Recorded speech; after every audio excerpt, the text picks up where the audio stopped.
కృష్ణ. ముందు వీడియోలోనే చెప్పాను కదా, నేను మా ఆఫీస్ నుంచి క్లే మోడలింగ్ది తెచ్చుకున్నాను. ఇప్పుడు దాన్ని అన్బాక్సింగ్ చేస్తున్నాను అనమాట. దీంట్లో మొత్తం 6 కలర్స్ వచ్చాయి. ఒక్కొక్కటి 50 గ్రామ్స్ క్లే ఉంటుంది.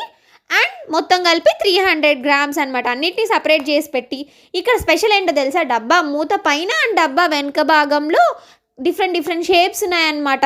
ఆ షేప్స్ అన్నిటిని ఒక్కసారిగా నేను మా వదిన చిన్నపిల్లలం అయిపోయి ఆ 12 షేప్లు ట్రై చేసామన్నమాట. లైక్ దాంట్లో ఏముంది, ఏనుగు బొమ్మ ఉంది, సింహం బొమ్మ ఉంది, ఒంట ఉంది, గుర్రం ఉంది, కోతి, ఇంకా క్యారెట్, క్యాక్టస్, బాటిల్, ఇంకా చాలా ఉన్నాయన్నమాట. నెక్స్ట్ దాని తర్వాత నేను ఒక పొయ్యి చేశాను, 2 దబరలాగా చేశాను. ఆ షేప్లో లేవు. మా వదినేమో పూరీ చెక్క ఉంటుంది కదా, పూరీ చెక్క చేసింది. ఇంకా దాన్ని రుద్దేది కూడా చేసింది. నెక్స్ట్ బ్యాట్ బాల్ చేసింది. నేను మాత్రం ఈ రోల్ ఎల్లో కలర్ రోల్ చేసి దాంట్లో దంచడానికి రెడ్ కలర్ వేసాను అనమాట.